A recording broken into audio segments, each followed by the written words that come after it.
تعرف معاصر الزيتون نقلة نوعية في الآونة الأخيرة، حيث انتقلت من معاصر تقليدية إلى معاصر حديثة، إذ نجد بوادي السبت الواقعة بسطيف محصرة متميزة عرفت منذ سنتين تستعمل أحدث التجهيزات لعصر الزيتون.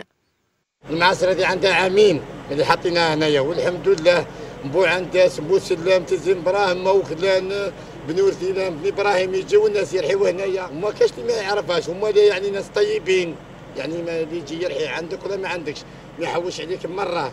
المعصرة أصبحت قبلة للفلاحين منتجي الزيتون، إذ لاقت استحسان الزبائن بفضل جودة الإنتاج والأسعار المعقولة.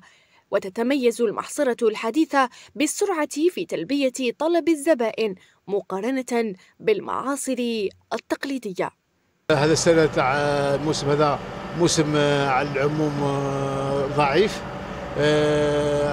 رغم ذلك فلاحين مستبشرين خير بعد الغيث النافع. ان شاء الله المواسم القادمة يكون موسم جيد ووفير، ويكون على الخير على الفلاح وعلى المواطن ان شاء الله.